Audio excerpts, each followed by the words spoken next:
I'll bet that you want to be successful.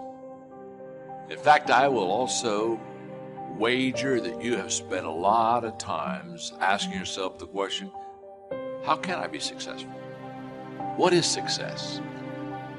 How can I achieve the dreams that I have within myself?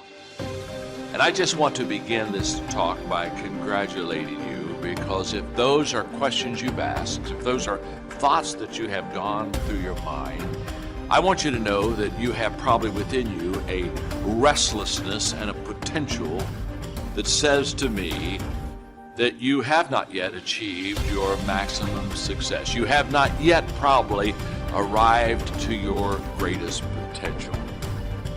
If when the alarm clock goes off in the morning and you ain't happy about it, you ain't doing what you want. If your job makes you sick to go to, if you're unhappy with waking up to go to where you gotta go, it's because you ain't living in your gift. What burns in your heart is important for you to pay attention to, because it never goes away. That's why people wake up in a rut. See, you hate waking up because you're waking up and you don't know the reason. You're waking up and you don't have no design in mind. Once you live in your purpose, when you discover your gift, you can't wait to wake up. Please understand, pay very close attention to the thing that makes you happy. All of you are gifted at something. The problem is, you keep wanting your gift to be what somebody else's gift is. Identify your own gift, because you already have it. You have something that you brought to the universe, and that if you decide that my life deserves my developing this what I do well, and becoming the best at it, and mastering myself, and seeing what I have within me. You need to be present. You need to live in the present moment. Give your fullest attention, your best effort to each present moment. Giving your full attention and very best action in each moment will lead to each next best moment. It will lead to expansion and growth in your life, which will ultimately lead you to many things you love doing. And soon you will understand what your purpose really is. But don't rush it. Don't stress over it. No purpose is coming through stress. No purpose is rushing through because you're anxious. Do your thing and do it to the best of your ability in every moment, no matter what it is. I just want to know if you're willing to bust your ass to change your life. And if you are, you're going to get an interview. And I'm not going to ask for your resume. I don't care about your resume. Your resume tells me where you've been. It doesn't tell me the price you're willing to pay to become somebody new. Every belief that you have is a choice. I choose to believe that human potential is nearly limitless. And this was the belief that changed my life. Because once I realized it's not about who you are today. It's about who you want to become and the price you're willing to pay to get there. And I promise you, the day that you're willing to pay any price, you'll achieve what you want to achieve. If you truly believe that human potential is limitless, what do you want to become? And what price are you willing to pay to get there?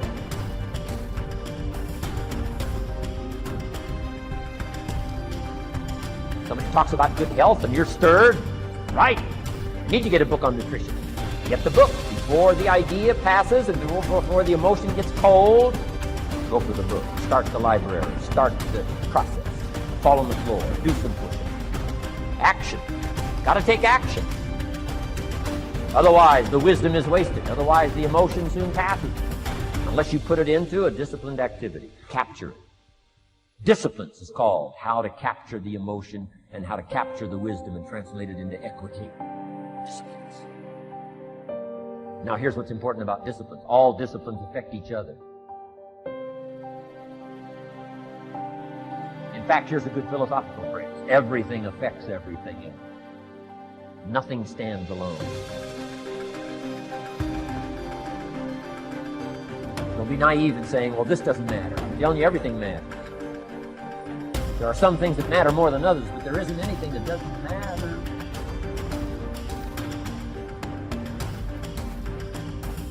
We all pity the man who says, well, this is the only place I let down. Not true.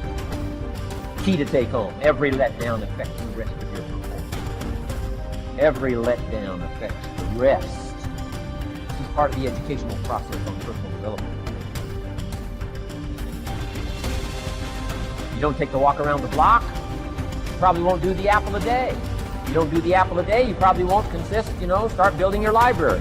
If you don't build your library, you probably won't keep a journal, and you won't take pictures, and you won't do this, you won't do wise things with your money, you won't do wise things with your time, won't do wise things with your possibilities and relationships, and the first thing you know, 6 years of that accumulated, and we say you have messed up.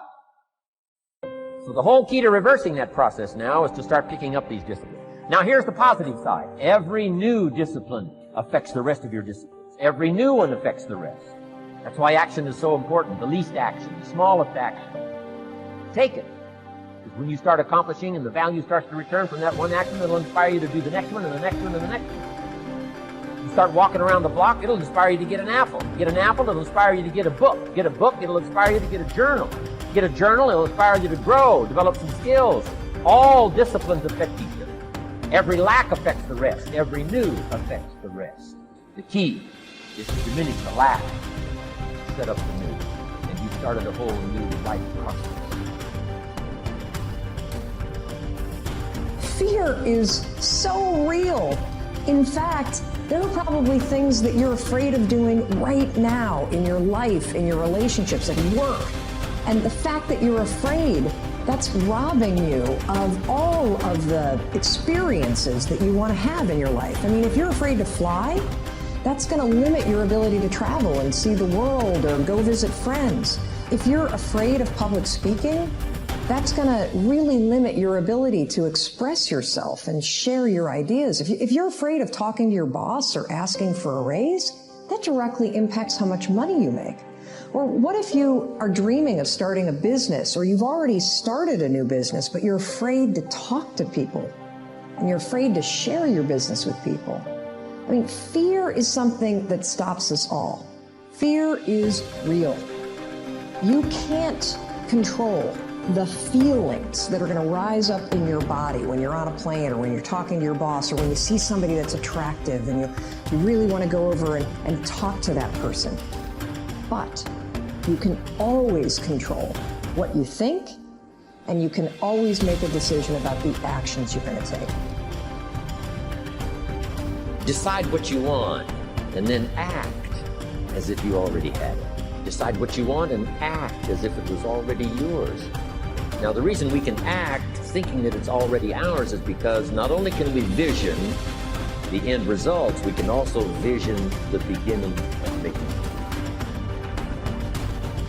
So we don't start till it's finished, but it is possible for human beings to finish something before they start.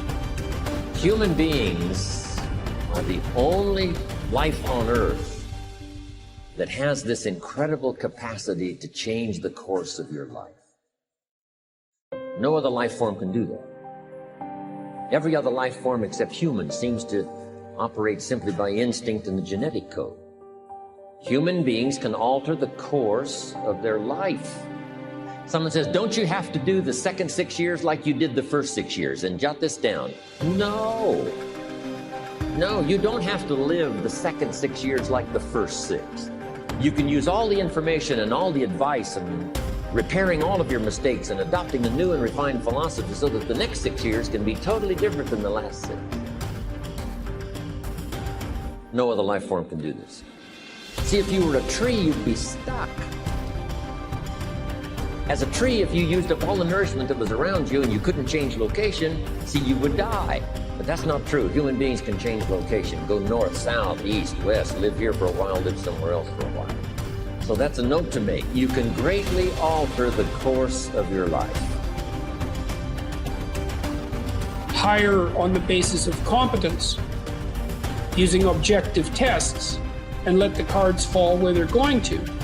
And don't be afraid to tell people that that's what you're doing. Watch your HR department carefully and make sure that they're not pushing diversity, inclusivity, and equity initiatives, that they're not requiring people to take implicit association tests that hypothetically reveal their unconscious bias, that they're not doing seminars on systemic racism and prejudice, and then they're not making the assumption that unequal outcomes